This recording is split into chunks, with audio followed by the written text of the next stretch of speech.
Welcome to the Golden State Media Concepts Beauty Tips Podcast, the show that gives you advice on everything from hair to fashion to skincare products. We'll talk about the latest trends in makeup, hairstyles, and anti-aging remedies. And we'll cover all of the newest fashion trends. If you have an interest in or questions about the beauty and fashion trends that might work best for you, the Golden State Media Concepts Beauty Tips Podcast has got you covered.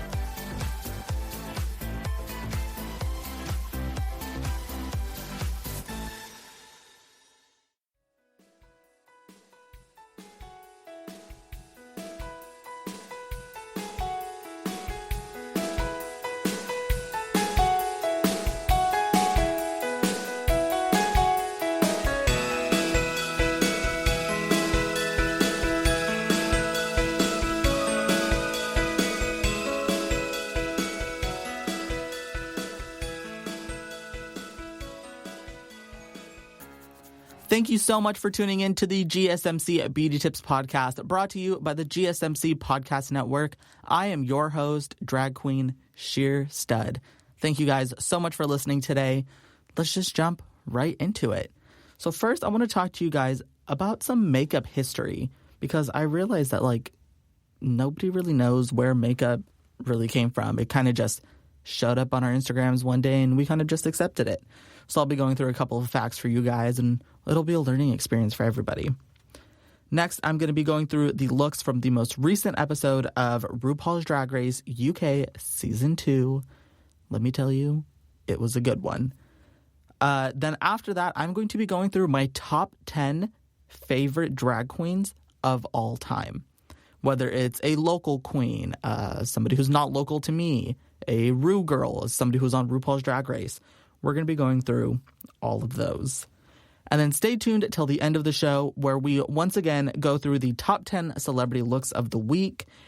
This list includes Doja Cat, Debbie Ryan from the Disney Channel, formerly known from the Disney Channel, Kylie Jenner, Miranda Cosgrove, you name it, I'm going to talk about it. So stay tuned, and we'll jump right into it. Starting off with some makeup history.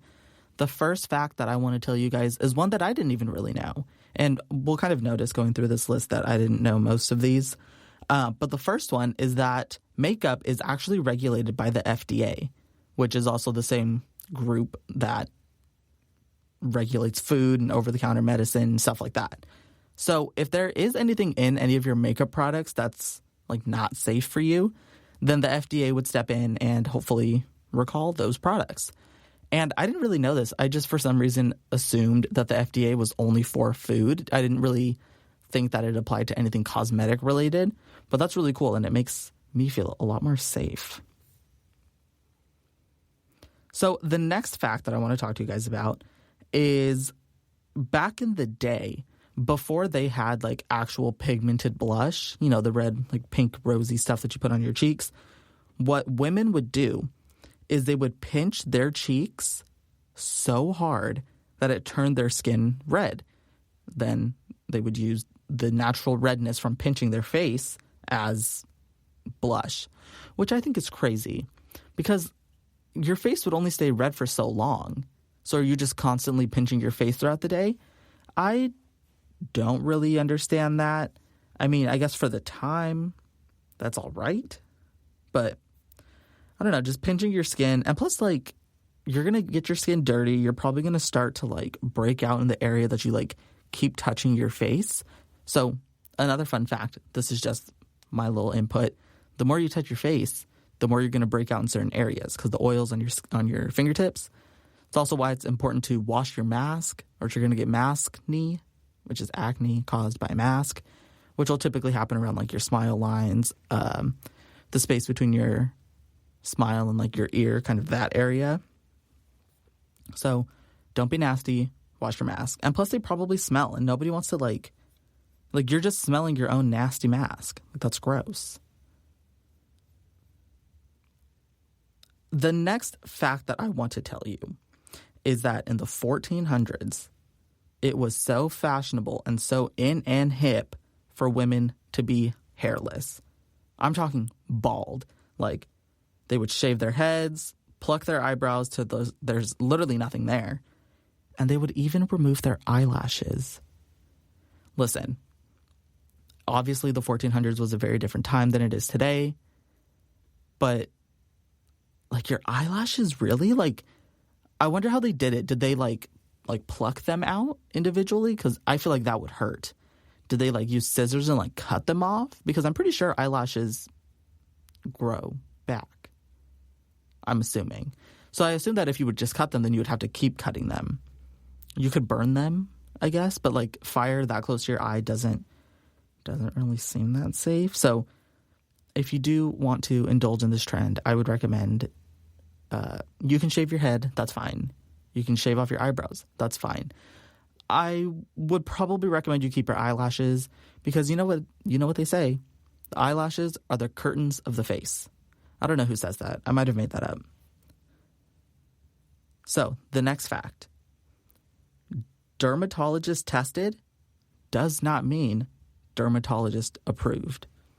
Now, when I saw this, I was a little gagged because I assume that when it says dermatologist, it also refers to like dentist or like doctor or like whatever else, right? And that just makes me rethink about all of the times that I would see a commercial for a toothpaste or something and it said dentist tested or like something out of like 3 out of 5 dentists approved by whatever, right? This just makes me think, like, is that not... Have I been bamboozled this entire time? Honestly, I wouldn't be surprised. I'm a very gullible person. I will literally believe anything I hear or read on the internet. The next fact is that in 1952, very specific year, roll-on deodorant, it's like a little ping pong ball and like a little cup, and then the product is down at the bottom of the cup so that the ball, when it rolls, put the deodorant on. That was inspired by the ballpoint pen because it uses the same mechanics as rolling the tip of the ballpoint pen through the ink that's tucked away in the tiny little bottom of the pen. And I think it's interesting because then it makes me wonder what products were made because they were based off of another product. Does that make sense? Like, since roll-on deodorant was created because of the ballpoint pen, what product was made because of something else? The next fact, and reading this, I would like to give a trigger warning because it's kind of nasty. A popular technique used by many celebrities to stay to stay beautiful and to stay healthy is called urine therapy. Stay with me. Don't click away. Just keep listening. What urine therapy involves is you take a few drops of the first urine of your day and you either apply it to your face or you drink it. Now listen, stay with me. I am just as disgusted, if not more disgusted than you.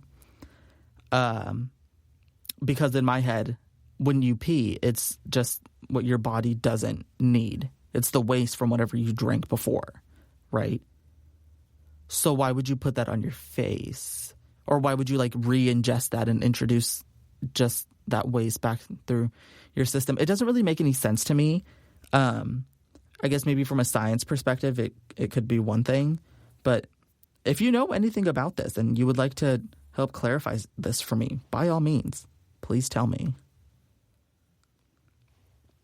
The next fact is that ground up fish scales, that's right, the scales that you can take from the back of a fish, they can be used to add a shimmer to your lipstick or eyeshadow. Now, when I was doing research about this fact in particular, I was curious. Just because it can be done, does that mean that it is being done? Does that mean that like all of my shimmery eyeshadows have like ground up fish scales? I couldn't really find anything when I was researching about it. And I really, really, really hope my eyeshadow and lipsticks that are shimmery do not have fish scales because, well, if it looks good and it's not harmful, because if it was harmful, then we would know by now, then I guess it's fine. Would you be okay having fish scales, like ground up fish scales in your makeup? Because if it doesn't smell like anything and it's just giving the shimmer, then it should be fine, right? I don't know. Maybe that's just me. The next fact is that taking a bubble bath, using mouthwash, and using deodorant are all considered cosmetic, which is kind of insane because I would have assumed that those would be considered hygienic, not cosmetic. But I guess because those things aren't really necessities, which I would argue that those are cosmetic. Continuing on from this whole cosmetic story, the first ever cosmetics were created from copper and lead from ancient Egyptians. I don't know why I struggled so much with that sentence. The first ever cosmetics were created by copper and lead from ancient Egyptians. Now, I think this was interesting because in my head, what I imagine is they have a piece of copper that they got from a rock or I don't know how minerals are obtained. And they like scrape it off into like a powder and then dip their finger in that powder and then put it on. I would imagine that they would just put it on and not maybe dilute it a little bit so that it's a little bit more like, I don't know. This one was really interesting because it kind of proved to me that like everybody wants to be beautiful. It doesn't matter what time period you're in. And that even just goes to show that like the power of makeup, it do be a little crazy though. So the next fact is that in the old days, and I wish I had a date for you, makeup was used to frighten enemies or to show like whatever your social rank was or to even like make magic.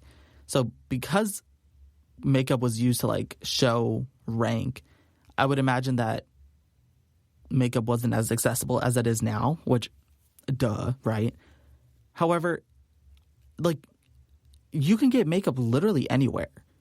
You can go to a CVS. You can go to a Target. They even have like tinted lip balms at like Trader Joe's. Like there's makeup stores. There's makeup at Walmart. Like there's literally so many places to get makeup now that I feel like trying to use makeup as like a social rank wouldn't really work. Instead, now what we see is like people using makeup as a display of like talent, right? Because the better your makeup is, the more talented you are at makeup. The next fact is that 60% of 12-year-old girls use some form of cosmetics. Now, cosmetics in this term, we're just referring to makeup, not mouthwash, deodorant, bubble baths, and all that. Which I think is interesting because growing up and watching TV, well, just growing up in general, I didn't wear any makeup growing up. I didn't start wearing makeup until I was 18, I think. And I just always thought, like, just based on what I saw on the TV, that, like, literally every 12-year-old wants to wear makeup. And it's always a topic of discussion with 12-year-olds. But I guess it's only 60%. And I guess 60% is still kind of high, but I kind of was just expecting it to be a little bit higher. The next fact is that keeping your makeup out of direct sunlight helps prevent destroying the preservatives that are in there. So certain makeups will have preservatives in there for shipping, for like to control bacteria growth or whatever it may be for. And leaving it directly in the sunlight and exposed to the UV rays will start to break down those preservatives and slowly start to just ruin your makeup. The next fact is about nail polish. So a lot of this has been about makeup and just cosmetics in general. This one is specifically about makeup. So the first nail polish was invented in China in 3000 BC. And the way they did this, buckle up everybody, it's a little wild. They did this by mixing colored powder, gum, beeswax, and egg whites. Now, I think I want to try this. I want to try to make my own nail polish the way that this first nail polish was made, because it doesn't make sense to me. Because I'm not sure what the egg whites do for it. Maybe the egg whites act as a preservative. I'm really not too sure, but that is definitely something that I might want to try. The next fact, and one that a lot of people know about, is that the United States has the highest rate of cosmetic surgery in the world. Listen, I am a huge fan of cosmetic surgery. You want to get your lips done? Do it. Butt? Do it. Stomach? Do it. Whatever you want to do, if you can afford it and it doesn't hurt anybody else, go for it. And I think part of what makes the United States have the highest rate is, I think, the celebrity and influencer culture that we have here. I think the United States really in general is huge when it comes to pop culture, social media, movie making, music, and just everything like that, that it doesn't really surprise me that we would have the highest rates. So now that I went through a bunch of makeup and cosmetic facts for you, stay tuned till after the break where I will go through the looks from RuPaul's Drag Race UK Season 2.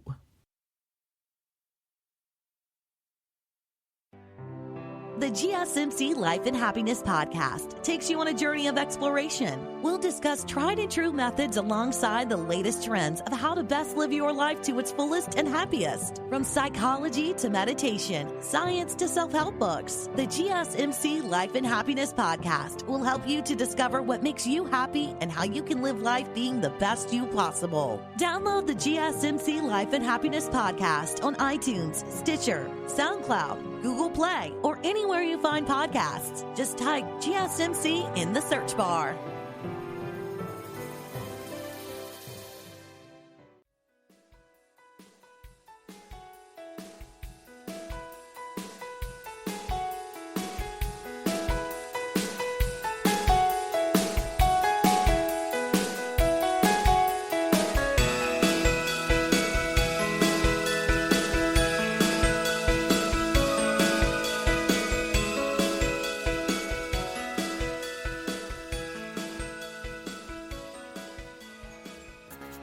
Welcome back, everybody, to the GSMC Beauty Tips podcast, brought to you by the GSMC Podcast Network.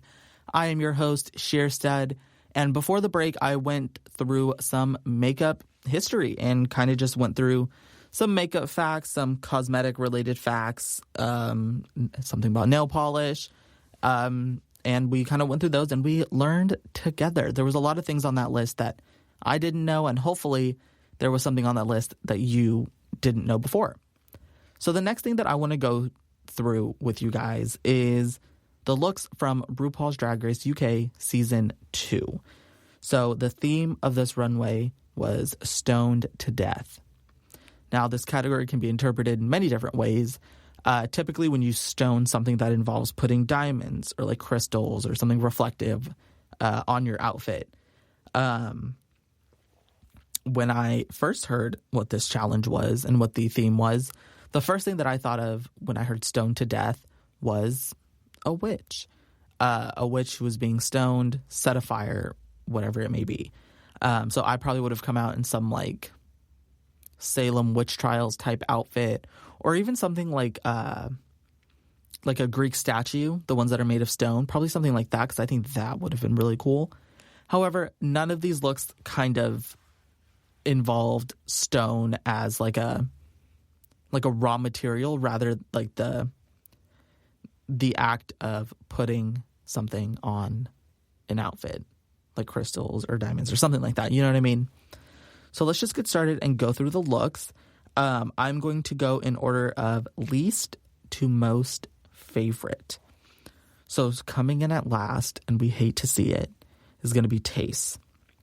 This outfit. So all of these outfits were screenshots from these queens and their Instagram post. So you can go on their Instagram and you can find the outfits that I'm talking about. I'm also going to do my best to try and verbally explain what they're wearing. So Tace is wearing, it almost looks like armor, and they look like they're made of metal. And there is some rhinestone, some stoning on there.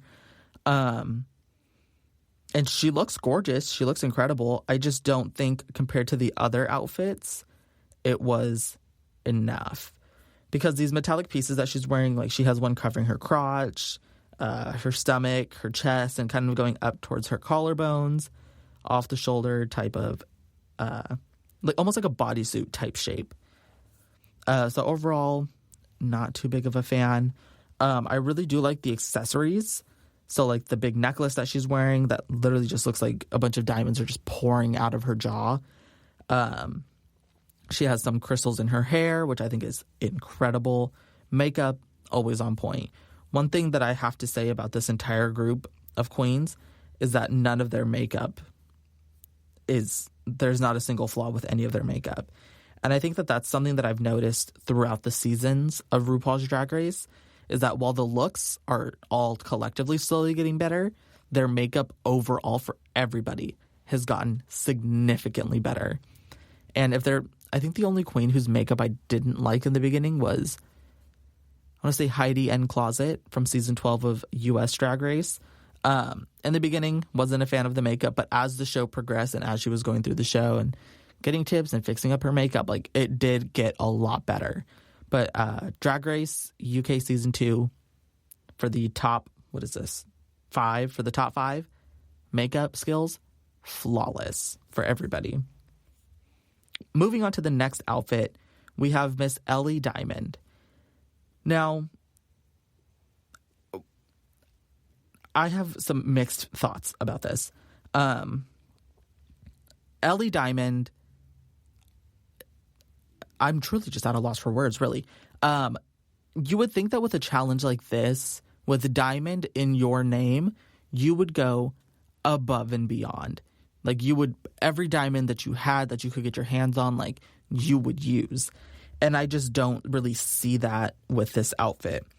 Ellie Diamond is wearing, like, a white stoned pleaser boot, white skirt, puffy long sleeve top, like a nude illusion on the top, with more stoning and diamonds on her chest area, a lace, what even is that? I guess it's like the collar of her shirt. And it goes into this big, really big, white, poofy hair. And it does fit the challenge, Stoned to Death, because she is wearing a lot of stones. However, I think going with white and stones is a little bit basic. I feel like when it comes to a challenge that kind of plays to your strengths, when it comes to, like, your name, I feel like you kind of have an expectation to do really well. And I just don't really see that with this. The outfit is still fabulous. I just think, again, compared to everybody else's, it's just not as up there. Moving on to my third least favorite. Now, this is where it got really hard to pick my top 3, because that's where we are, my top 3. It was really hard to pick the order of these things because all of these outfits deliver something different. And I find it really hard to compare outfits when, yes, they're still on the theme of Stoned to Death, but they're not necessarily, they were all interpreted differently. And you'll kind of see why as I go through these outfits. So coming in at number 3 is Lawrence Chaney from Scotland. Girl, I am obsessed with Lawrence Chaney. Even after this last episode, I don't care. All the drama aside, I don't care. She's my favorite. And I hope either Lawrence Chaney or Bimini Bon Boulash, I really hope they win. And if you were part of the group who sent hate tweets to Lawrence Chaney for her to deactivate her Twitter, you're part of the problem. And I think you should do some self-reflecting and start to learn how to love yourself, which I talked about in the last episode. Anyways, going back to Lawrence Chaney, this outfit is great. She's wearing a black, oh my gosh, pink. She is wearing a pink heel with a pink skin-tight bodysuit that is just, this is the definition of Stoned to Death, because there's not a single surface on her that doesn't have a stone, a rhinestone, diamond, anything. And I think the pattern of the diamonds, how she put them on there, I think it's okay. I think once you get to her stomach area, it gets a little crowded, only because, like, I don't know what she tried to do with the shape, but it kind of has like a panty line type of shape, if that makes any sense. Like, going down to her nether region, it kind of triangles up towards her hips and around them. And so I don't know, it just looks kind of weird. That was really the only reason why this was my third, because I wasn't too sure how I felt about that. But moving up to her face, her makeup, she is painted pink. Her makeup, incredible. The headpiece that she's wearing is insane. It's literally just, if I had to guess, I would probably say maybe like a rose quartz or something that she has on her head. And they're spiked, and she literally looks like a crystal, which I'm obsessed with. The next outfit, which is my second favorite outfit, comes from Ahura. Part of what I like about this outfit is who's wearing it. I just really like Ahura, too. I think she's so funny. I think she's so shady, and she makes for really good TV. And she does really good drag. This outfit is incredible. It's, I would say, a similar concept to Ellie Diamond, but it was just executed in a different way. Ahura took more of a dripping in diamonds type of outlook to this, which I think is interesting because when she's standing up and walking down the runway, it reminds me a lot of what Kim Kardashian wore to the Met Gala. I don't remember what year, but it was where it looked like she was dripping like crystals. That was insane. I would say that that's probably my favorite outfit of all time, is the one that Kim Kardashian wore. Anyways, back to Miss Ahura. I think the outfit is a little bit basic. I think there's just a little bit more zhuzhing up that should have been done to it. I think from the waist up, it's fine, but kind of from like the waist down, like her legs and her heels, I think those are some details that she may have missed. Like I said, she's dripping in diamonds, but only from like the waist up. Maybe more stoning on the tights could have helped. Maybe elongating the drip so it kind of covered her entire body. In the photo that I'm looking at, she's sitting down in a rhinestone wheelchair, which is kind of everything. So maybe the rhinestones do go all the way down. I just don't remember. Her hair, I don't even know how to explain this hair.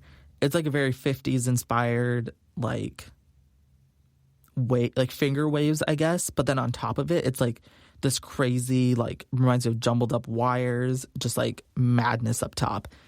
And I think it makes it look really interesting. It gives it more of like makes it a little bit more theatric and a little bit more dramatic. And it makes it just a lot more interesting to look at. Especially because the way her face is painted, it's very dramatic and it's very like eye-catching. The next outfit, my number one favorite. You guys, I don't even think I have the words, the vocal vocabulary knowledge to be able to explain how much I like this outfit. Not only is it good, it's gross, it's edgy, and it's pushing the boundaries of what drag is. And it is from Miss Bimini Bon Boulash. Go ahead, say it with me. Bimini Bon Boulash. It's a very fun name to say. This look, girl, let me tell you. Starting from the very bottom, we have a strappy heel, looks clear, maybe. I don't know. Honestly, the heel is the last thing I'm paying attention to. So the main focus of this outfit are the stones. So stone on the runway, everybody did diamonds, rhinestones, whatever. What Bimini Bon Boulash did is took the same concept of putting rhinestones on something and instead used like acne. Like it looks like her entire body is covered in a rash and in red like acne. It is so fashion forward and it is such a bold and risky choice to make for RuPaul's Drag Race that I was so gagged when I saw it. Because not only is it gross, but it was also put together really, really well. Like the pants that she's wearing, to the jacket, to like the collar, like just everything about it is just so, it's just so right. And it's disgusting. It is so good that it's gross. The coat has pimples on it. Literally everything is just covered in pimples. And I think what really helps make this outfit really, really good is how Bimini sold it on the runway. She gave me very much like, I'm sick, but I'm still gonna come out here and like give you guys a show. And even in this photo, it's giving me very much like rocker chick energy. Like she's like leaning back, like hands forward, like perfect. Just everything about this is incredible. The hair is a choice. I'm not mad at it. I might not have made that choice. Her hair, it's like white. I wouldn't even say it's really a mullet. It's like spiked up in the front. There's tiny little bangs, and then it's a little bit long in the back. A little bit mullet style. Black smoky eye, nude lip. I think the makeup itself is just editorial. To me, it just screams like you take all the acne off of the face, the fake acne, of course. Take that off of her face, and it's very like Vogue. It's very edgy. The word that I keep coming back to is edgy, because that's very much what this whole look is. And just solely based on this outfit, I really can see Bimini winning the entire thing. But we will have to wait until next week to see what happens. Thank you guys so much for listening. So we just went through the looks from Drag Race UK Season 2, Stone on the Runway. So stay tuned for after the break, where I will go through my top 10 favorite drag queens, whether they're local from RuPaul's Drag Race or somebody that I found online. We're going to go through those. We're going to talk about it. So make sure you stay tuned. Tired of searching the vast jungle of podcasts? Now listen close and hear this out. There's a podcast network that covers just about everything that you've been searching. Hey! The Golden State Media Concepts Podcast Network is here. Nothing less than a podcast bliss with endless hours of podcast coverage. From news, sports, music, fashion, cooking, entertainment, fantasy, football, and so much more. So stop lurking around and go straight out to the Golden State Media Concepts Podcast Network. Guaranteed to fill that podcast itch. Whatever it may be. Visit us at www.gsmcpodcast.com. Follow us on Facebook and Twitter, and download us on iTunes, SoundCloud, and Google Play.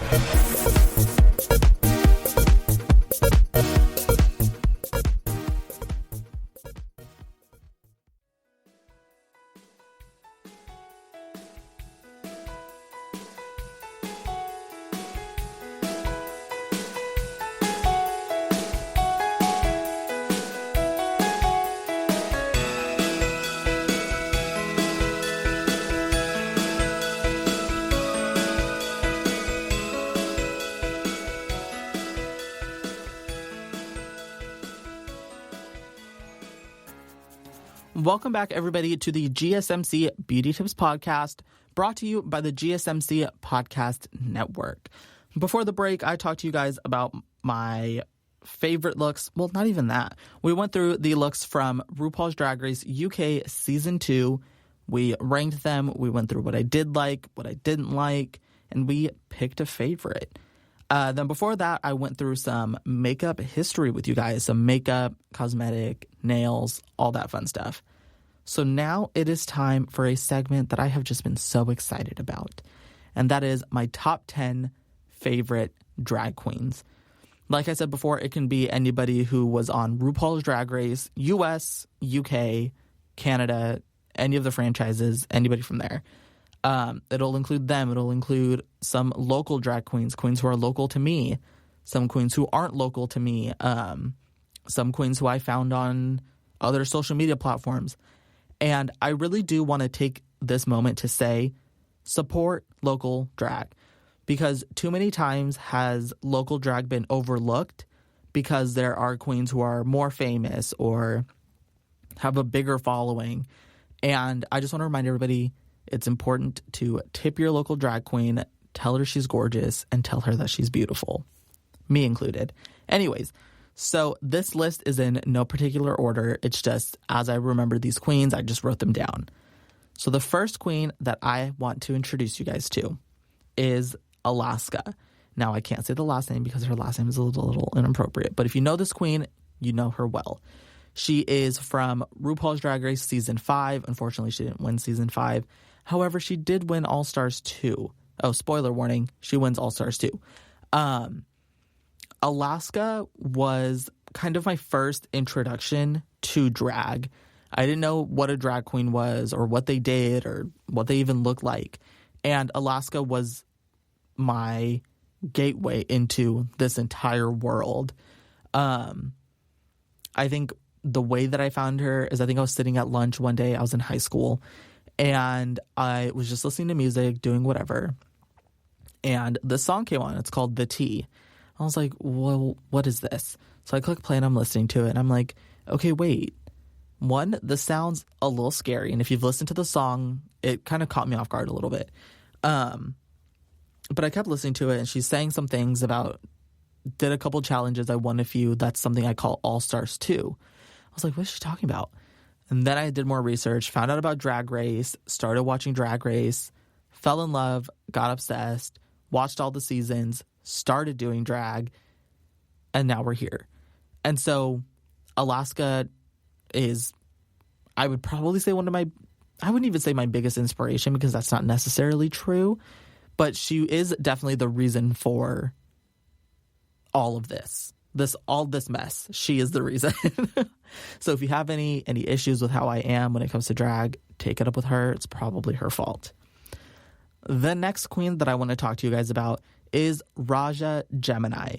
She is from season 3 of RuPaul's Drag Race. She's the winner of season 3.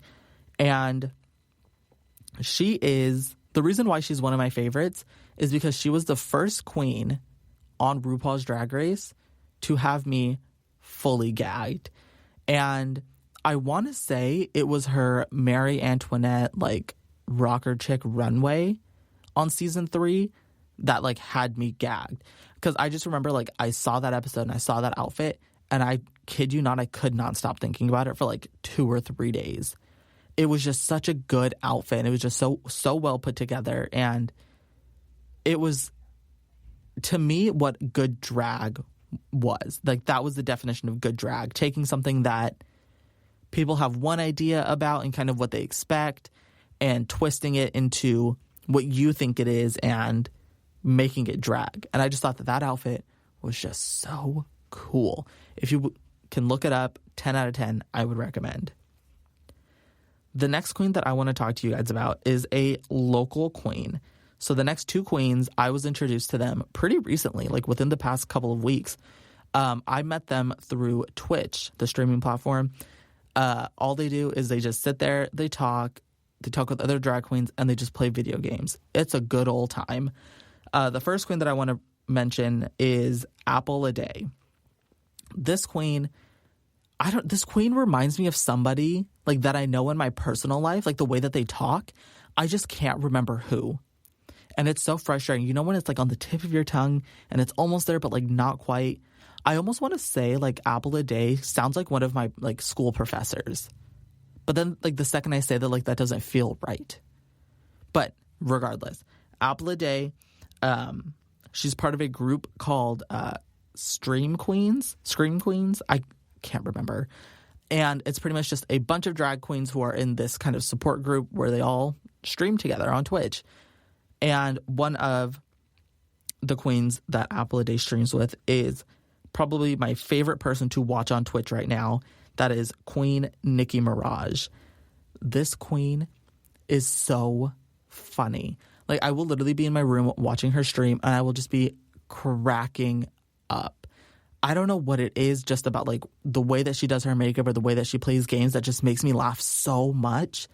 It is just infectious. And like her energy is always such a good energy. Like everybody in the chat is always so supportive. And it's just overall a good time. You can go to Instagram and type in any of their names, like how I just said them, and you can find them. Make sure you support local drag queens. Support me too. Support the podcast. You know how this goes. The next queen that I want to talk about, and the next few queens, are going to be local queens to Sacramento, which is where I'm from, where I reside. So the first queen, and this is probably my favorite local queen, that is going to be Miss Mercury Rising. Mercury Rising, just the drag that she does is just so incredible. And it doesn't register in my head how somebody can be so good at drag and not be like famous worldwide. Like, if there's any queen that I know that should be famous that is not famous, it is Mercury rising. Like, the drag that she does is just so different. It's just so well put together. Like, it is mind-boggling. And I've never seen any of these queens live, all of my favorite queens that I'm kind of talking to you guys about. And all of these local queens, I unfortunately haven't been able to see live just because I'm paranoid with COVID and I'm too scared to go anywhere. But I do my best to support them any way that I can. And a little fun fact, if you can't financially support a drag queen or anybody really, engaging with their social media, whether it's liking a post, following them, giving them a shout out, sharing their posts, like any little thing like that is also sharing your support. And so because I wasn't able to financially support these queens, I did as much as I could to engage with their social media, boost their engagement, give them shout outs, whatever. And the next queen, local queen that I want to talk about is Diana Hole, which I think is just such a funny name. Diana Hole, come on, period. We love to see it. Diana Hole, Mercury rising, these are all queens that I know just solely through the power of social media and just where I am. I can't remember the first time I heard of Diana Hole. I think just, again, all of these queens are just so talented that I just want to give them the world. I want to give them everything. I want to give them all my money, all my support, all of it. Diana Hole, incredible performer. And again, she is a Twitch queen, so you can find her on Twitch. The next queens, so I'm going to go a little bit fast because there's one specific queen that I want to talk a lot about. The next few queens are Apple Adams and Helen Heels. Both of these drag queens, again, local drag queens, and I love them. I think Helen Heels specifically does a type of drag that is a little bit different, and I think because of where drag has been going for such a long time, drag kind of needs something different, whether it's like a new style of makeup or a new set of skills or something. And I just feel like Helen Heels has what it takes to push drag to be the next tier, to level up drag, if you will. The next queen that I want to talk about is Cherry Valentine. Cherry Valentine is from RuPaul's Drag Race UK Season 2. Listen, I really thought, I sat on that couch at my house and really thought Cherry Valentine is going to win this season. And this was solely based off her promo look and her entrance look. I said, I don't need to see anything else. I said, RuPaul, cut the cameras, film crew, you guys can go home, everybody else go home. We have a winner. Well, I want to say Cherry Valentine went home second, third, maybe. And I was just so gagged when she went home. I was just so confused because I was like, you guys can't, like, come on, RuPaul, you got to do something. Keep this queen here. Cherry Valentine, I don't even know how to explain her drag. Like, if you were to mix, like, glamour and, like, horror, I guess, it would kind of be that. But she doesn't just do that. Like, Cherry Valentine does so many different types of drag that I follow her on Instagram. Like, I'm literally never disappointed. Like, every single thing that she does, I'm just obsessed with. So, the last queen that I would like to talk to you guys about is Priyanka from Canada's Drag Race Season 1. The reason why this queen holds a special place in my heart is because she is the first winner that looks like me.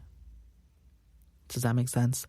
So previously, the winners are different ethnicities, white, black, Puerto Rican, I don't know, whatever, right?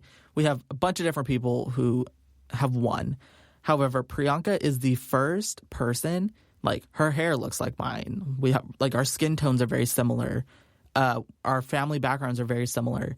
She is the first queen that I've seen who looks like me. And when she first won, I was kind of going through, like, a little bit of a rough patch with my drag. And I was like, I feel stuck. And, like, I feel really unmotivated to keep going. and like, what even is my goal with drag? Like, why am I doing this type of thing, right? Well, Priyanka won, and that kind of gave me the motivation that I really did need to keep going with my drag and to keep pushing myself to be a better drag queen and be a better person overall. And I think representation is important no matter what it is, whether it's TV shows, movies, music, reality TV, like whatever it is. I think representation, especially at a young age, is really important, because had there been a queen who looked like me before I started doing drag, like maybe I would have started drag sooner and maybe I would have been rich and famous by now. Who knows? But I think by giving people the representation that they need, it really does allow people to go for their dreams and to push for whatever it is that they want to do. And I think that's exactly what Priyanka did for me. So Priyanka, girl, if you're listening to this, I love you. I'm obsessed with you. Follow me on Instagram at Shear Stud. That's about it.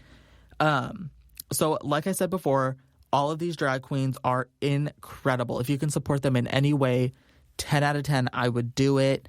Like I said, there are other ways than financially supporting a queen that you could do, liking their Instagram, engaging in their posts, watching their streams, like whatever it is, please support these queens. They are incredible and they all deserve it.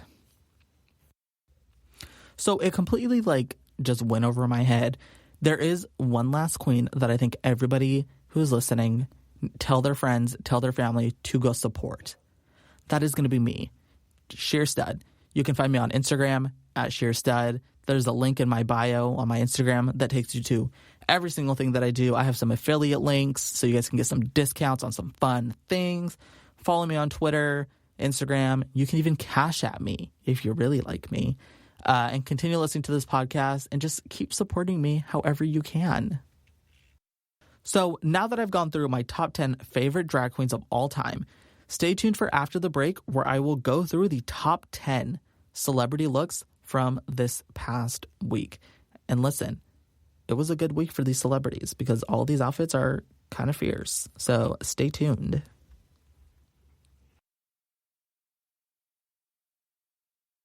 Do you want to be healthier, yet you just don't know what to do? All these shows telling you this and that, but nothing seems to work. Well, listen close. Golden State Media Concepts has got something great for you. The Health and Wellness Podcast dedicated to workout trends, healthy eating habits, diet, and everything about healthy living. Join us in our banters as we help you not just live life to the fullest, but live it to the healthiest.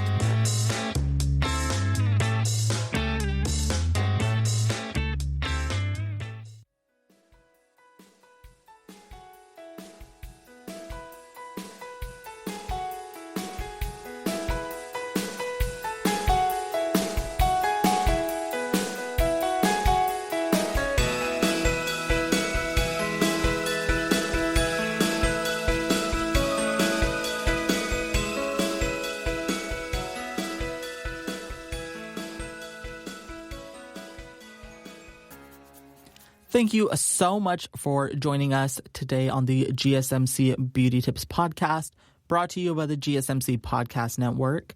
So prior to this, we went through the looks from RuPaul's Drag Race UK Season 2, talked about my favorite drag queens of all time, talked a little bit about some makeup history.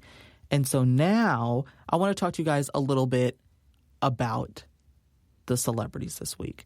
Because, girl, let me tell you, the celebrities... rent was due. Let me tell you, rent was due, and they cashed in those checks because these outfits, they're fierce. So let's jump on into it because there's a lot to talk about. The first outfit that I would like to talk about. So these are in no particular order, of course, except for the first one. I don't really care about any of them except for the first one. So we're, of course, going to do my number one pick last. So let's talk about Mr. Justin Bieber. Justin Bieber, I've been following him since I was a little child. Or I guess since he was a little child. I don't know. We were both young when he started making music. One thing that I kind of want to incorporate into this podcast a little bit more is male fashion. I feel like male fashion isn't really talked about that much. And while my knowledge on male fashion is somewhat limited, it is something that I do also want to learn more about. And I think this podcast is a good opportunity to do so. So starting with this outfit from Mr. Justin Bieber. All of these outfits were taken from everybody's Instagram, and I just took screenshots. So the first outfit, he's wearing some sneakers, just plain, looks cute. The pants that he's wearing, it looks like they're vertical striped pants, which I'm not a huge fan of. I think they can kind of look weird if the colors aren't right, but I think in the photo, I think it's fine. I think horizontal stripes are a good way to like make yourself look taller. I think because it gives the illusion that you're a little bit longer, if that makes any sense. And horizontal stripes will kind of do the opposite. It'll make you look a little bit shorter and maybe a little bit more wide. So a little fun tip for you. He's wearing a plain white t-shirt underneath looks like a black jacket, which it's a very simple outfit. And I like it because I think when it comes to men's fashion, I think a lot of the time people kind of forget how simple it can really be. Like, you really don't need much. Like, I would say probably the most excessive thing in this photo of Mr. Bieber is probably his watch, only because I feel like a watch is one of those accessories that like you can have. It's not really a necessity, but it's always good to have like a good watch. You know what I mean? The next outfit and the next celebrity is going to come from Miss Jennifer Lopez, Miss J-Lo. So in this photo, she is wearing a strappy black heel with a black dress that has cutouts. So the cutouts are placed, so there's 2 on her chest. Let's see, 1, 2, 3, 4, 5, 6, 7 going down her arm. I'm assuming it's the same on both sides. I'm assuming it's a symmetrical dress. And then she has another 2 kind of in her stomach area. And this look is really interesting to me because it's very simple. It's literally just a black dress that like you can literally just take a pair of scissors to and just like cut it up. But the reason why I picked this one is because I think this is a good outfit that shows you that it's okay to show skin as long as the places that you're showing skin are purposeful and tasteful. I think with this outfit, everywhere that she is showing skin is done with purpose. I think it was done well, too. Her makeup is very natural. Natural to the point where, like, to the common eye, it might not look like she's wearing makeup, but I can kind of tell that she's wearing a little bit. She does look very dewy, very moist, and a little bit sweaty, which I'm kind of into because the theme of this photo, it kind of looks like she's, like, in the middle of nowhere on, like, a mirror. So, like, she's laying down on the mirror, and the reflection is of her, and then it's just a sky. So I'm not entirely too sure what's going on in this photo, why she would be so sweaty, but I'm kind of into it. I don't hate it that much. The next outfit is going to be from fashion icon Miranda Cosgrove. You may know her from iCarly, from Drake and Josh. I think she was on an episode of Victorious once. I am obsessed with her. She is so cute. She is doing the thing. She is getting her coin and just living her life. She's wearing like these like tiny little black boots. They kind of remind me of like the ones from SpongeBob, like the squeaky ones. It's giving me very much that. She's wearing a white pencil skirt with a black, I don't know why I keep saying black anytime the color of something is pink. She's wearing a pink button-up shirt. And it's a cute look. It's very simple. It's not loud. It's very casual. Like, I could definitely see somebody like going to the grocery store in this. It's very cute. Her hair is down. Her makeup looks pretty good. She does look a little bit shiny, so maybe a little bit more setting powder, even some oil blotting sheets will do the trick, girl. Do you wonders. The next person that I have is Khalid. Now, listen, I'm not the biggest fan of Khalid when it comes to his music. I do enjoy listening to Location, Young, Dumb, and Broke, like all of those. Big fan of those. I don't follow him as an artist like I do, like, other artists that I listen to. But this outfit had me gagged. He's wearing shoes that display the primary colors, camo pants, and a white t-shirt with characters from the Flintstones. Now listen, I don't want to hear it. I'm really young. I don't know who these characters are. But I know that they're from the Flintstones, and that's all that matters. The accessories that he's wearing, he has a ring on his finger. Don't worry, ladies or gays or theys. It's not a wedding ring. It just looks like a decorative band, if you will. His bracelet, again, kind of matches that same simplistic style of the ring that he's wearing. I think overall this is a strong outfit for the male demographic. It's very simple and it looks very comfortable. Like it gives me very much the vibe like I just woke up and I just put this on and I thought it looked good. Whatever, like simple, careless, and easy, which I'm very much into. The next outfit that we have is from Miss Kylie Jenner. Listen, Kylie Jenner gets a lot of hate.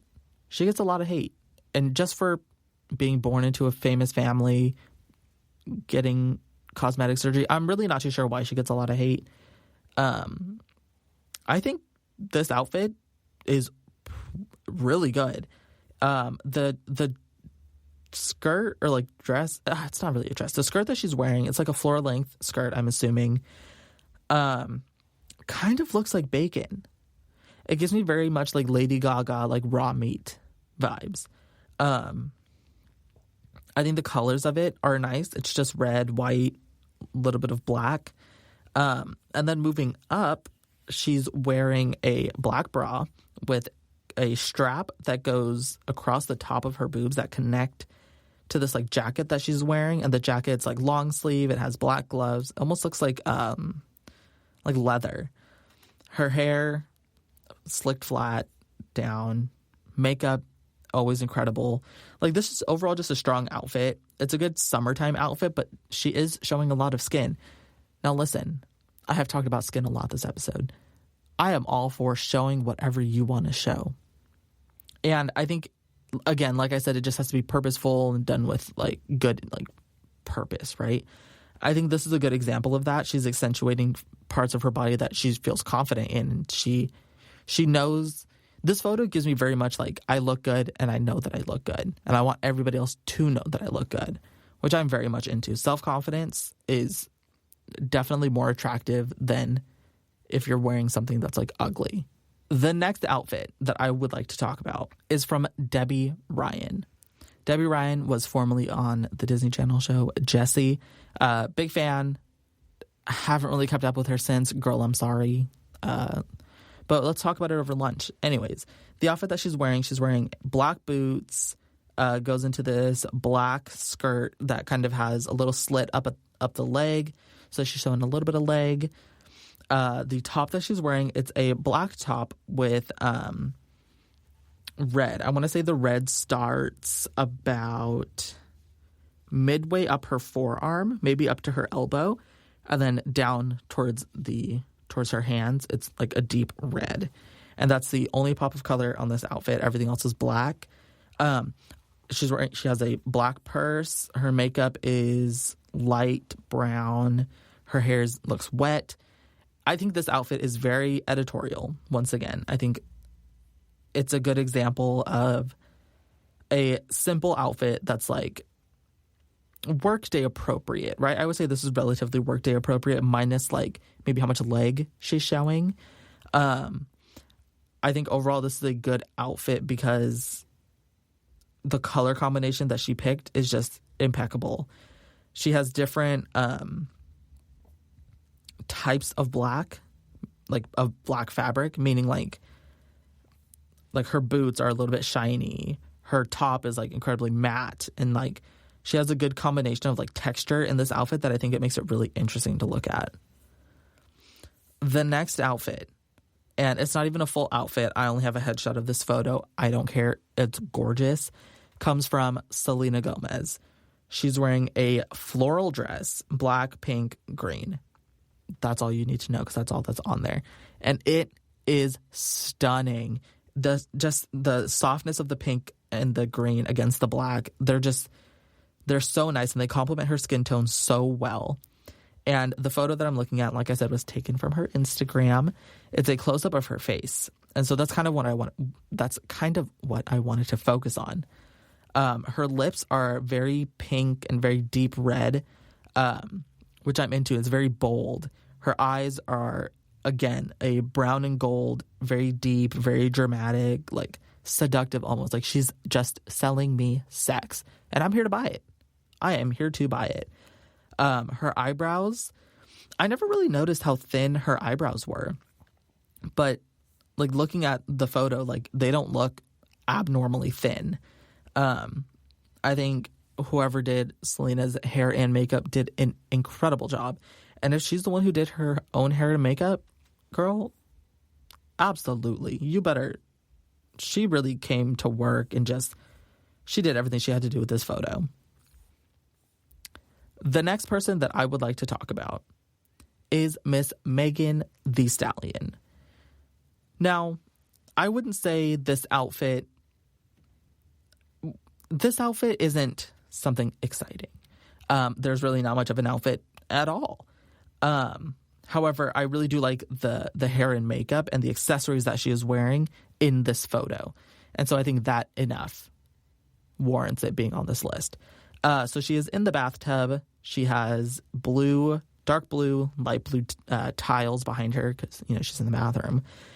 She's got bubbles covering up most of her body. However, from the chest up is where the meat and potatoes of this look are. Her nails are always done, and they're blue so that they match the tile.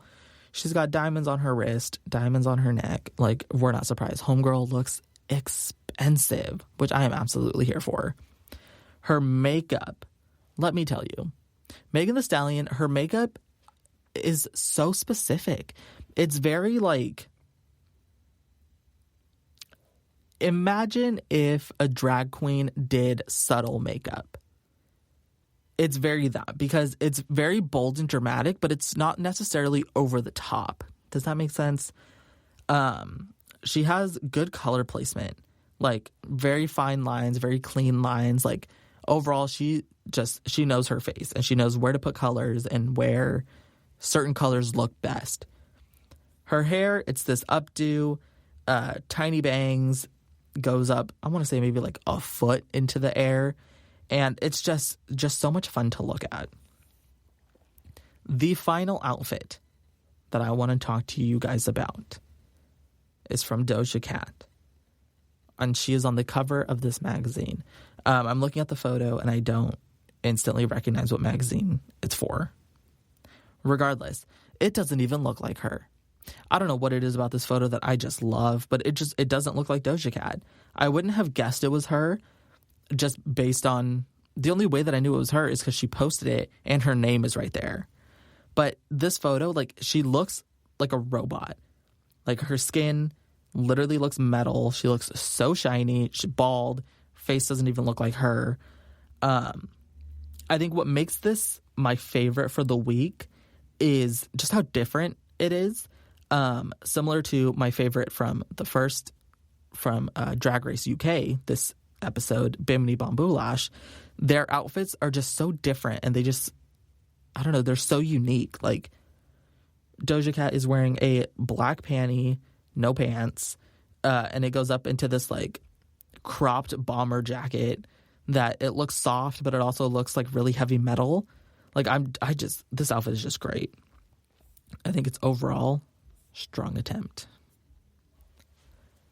Thank you so much for listening to this week's episode of the Beauty Tips Podcast, brought to you by the GSMC Podcast Network. Like I said before, I am your host, Shear Stud. Go ahead and give us a follow on Instagram at GSMC_beauty. You can find us on Twitter at the same place. Make sure you like and subscribe if you're listening to this on YouTube. And leave us a 5-star review if you are on iTunes. I will see you guys next time.